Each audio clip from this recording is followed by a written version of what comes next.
అందరికీ నమస్కారం. ఈరోజు నేను అందమైన సీషెల్స్తో ఒక స్వాన్ క్రాఫ్ట్ తయారు చేశాను. చివరి వరకు చూడండి, ఫైనల్ లుక్ చాలా అందంగా ఉంటుంది. నచ్చితే మీరు ట్రై చేసేయండి. ఈ క్రాఫ్ట్ కోసం నేను యూజ్ చేసిన materials waste cardboard for base, pencil erasers, చిన్న చిన్న గవ్వలు అండ్ వీటిని అతికించడానికి B7000 గ్లూ కలర్ అయితే తీసుకున్నా. ఇప్పుడు ముందుగా బేస్ అయితే డ్రా చేస్తున్నాను. సో మీకు నచ్చిన ఇమేజ్, నేను ఇక్కడ అయితే హంసను తీసుకున్నాను కదా, మీకు ఈ ఇమేజ్ ఇష్టం లేకపోతే మీకు నచ్చిన ఇమేజ్ అనేది మీరు డ్రా చేసేసుకోండి. అండ్ మన దగ్గర ఎన్ని గవ్వలు ఉన్నాయో చూసుకొని దానికి సరిపోయే ఇమేజ్ని డ్రా చేసుకోండి. ఇక్కడైతే నేను ఈ విధంగా డ్రా చేసిన దాన్ని కటింగ్ అయితే చేస్తున్నాను కదా. ఈ విధంగా నేను 2 పీసెస్ అయితే తీసుకుంటున్నా. బికాజ్ ఎందుకంటే నా దగ్గర ఉన్న కార్డ్బోర్డు అంత థిక్నెస్ లేదనమాట. సో మీకు థిక్నెస్ ఉండే కార్డ్బోర్డ్ ఉంటే సింగిల్ పీసే సరిపోతుంది. ఇక్కడ నాకు థిక్నెస్ లేకపోవడం వల్ల దీన్ని 2 పీసెస్గా నేను కట్ చేసుకోవాల్సి వచ్చింది. అండ్ షేప్ను కట్ చేసేటప్పుడు నీట్గా కట్ చేసుకోండి. అలా కట్ చేయటం వల్ల మనం షల్స్ అతికించేటప్పుడు కూడా మన క్రాఫ్ట్ కూడా నీట్గా ఫినిషింగ్ అయితే వస్తుంది. నెక్స్ట్ ఇక్కడ నేను 2 పీసెస్ని కలిపి గ్లూతో ఇలా జాయింట్ చేసేస్తున్నాను.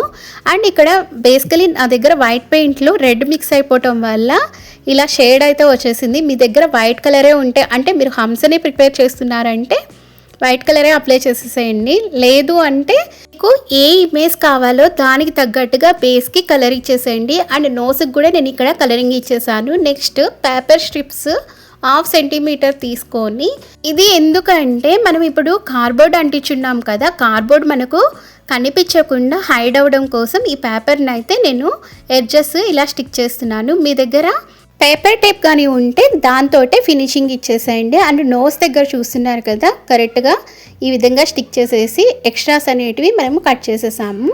ఇలా బేస్ని అయితే రెడీ చేసుకున్నాం. ఇప్పుడు షల్స్ తోటి ఫినిషింగ్ ఇవ్వాలి. ముందుగా అయితే నేను ఇలా B7000 గమ్ని అయితే అప్లై చేసేస్తున్నా. ఎందువల్ల అంటే ఇది మనకు కొంచెం లైట్గా డ్రై అయిన తర్వాత మన క్రాఫ్ట్ అనేది ఇలా షల్స్ అంటిస్తున్నప్పుడు ఫాస్ట్గా స్టిక్ అవుతాయి అన్నమాట. ఇక్కడ చూస్తున్నారు కదా, ఫస్ట్ అయితే ఫేస్ దగ్గర బిగ్ సైజ్ షల్ని అయితే పెట్టాను, పెద్ద గవ్వనైతే పెట్టేశాను. ఎందుకంటే ఫేస్ మనకు ప్రాపర్గా తెలియాలి కాబట్టి. అండ్ రిమైనింగ్ బాడీ పోర్షన్ అంతా నేను చిన్న చిన్న గవ్వలతోటే ఫినిషింగ్ ఇస్తాను. అలా 1 by 1 ఫేస్ దగ్గర అయితే నేను ప్రాపర్ ఫినిషింగ్ ఇస్తున్నాను. ఒకసారి మీరు కూడా క్లియర్గా చూడండి.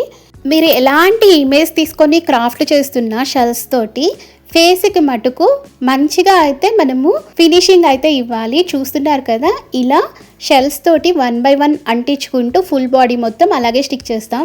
ఫేస్ దగ్గర చూస్తున్నారా, బిగ్ షెల్ ఏదైతే అతికించున్నానో అక్కడ రిమైనింగ్ గ్యాప్స్ అయితే మనకు కొన్ని కనిపిస్తున్నాయి కదా, అవి కూడా కనిపించకుండా ఆ చిన్న గవ్వలతోటి ఫినిషింగ్ అయితే ఇచ్చేసాను.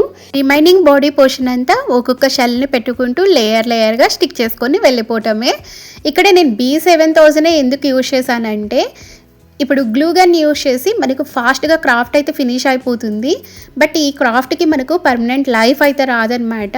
మనం చేసిన క్రాఫ్ట్ పాడైపోవటమే కాకుండా ఒక్కొక్క షెల్ అనేది ఊడిపోతూ అవి వేస్ట్ అయిపోతూ ఉంటాయి. అందువల్ల ఇలా B7000 గ్లూ కానీ ఏదైనా పర్మనెంట్ ఉండే గ్లూని అప్లై చేసుకున్నామంటే మనం చేసే క్రాఫ్ట్కి కూడా మంచి లైఫ్ అయితే వస్తుంది. ఇక్కడ చూస్తున్నారు కదా, ఎడ్జెస్ కూడా కనిపించకుండా షెల్స్ని 1 by 1 మనము స్టిక్ చేసుకొని వచ్చేస్తున్నాం అనమాట.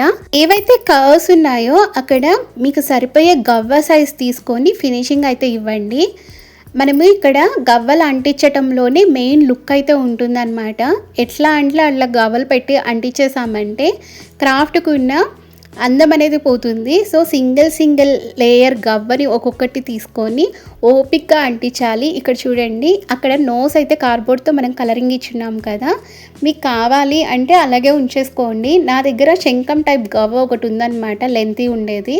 అందువల్ల నోస్ని కట్ చేసేసి ఆ షెల్ని అయితే స్టిక్ చేశాను. మీ దగ్గర అది లేకపోతే ముందుగా ఉన్న నోస్ని అలాగే ఉంచేసేయండి. ఇప్పుడు నోస్ అయితే ఫినిష్ అయింది కదా. నెక్స్ట్ మనం ఏం చేస్తామంటే, ఈ హంసని నిలబెట్టడానికి ఒక స్టాండ్ అయితే కావాలి కదా. ఇక్కడ నాకు ఇలాంటి టైప్ గవ్వలు ఉన్నాయన్నమాట. మీ దగ్గర ఇవి లేకపోయినా పర్వాలేదు.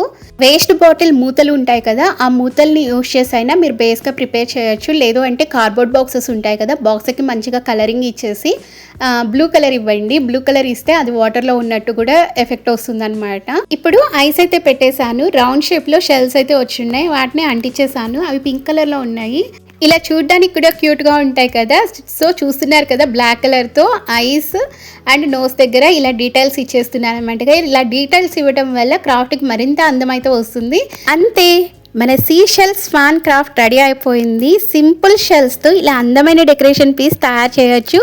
ఈ క్రాఫ్ట్ మీకు నచ్చితే లైక్ చేయండి, మీ అభిప్రాయాన్ని కమెంట్ సెక్షన్లో చెప్పండి. ఇలాంటి మరిన్ని క్రాఫ్ట్ వీడియోస్ కోసం ఛానల్కి లైక్ ఇచ్చి సబ్స్క్రైబ్ చేసుకోండి. అలాగే మీకు నచ్చిన వాళ్ళకి కూడా షేర్ చేసేసేయండి. Thank you for watching.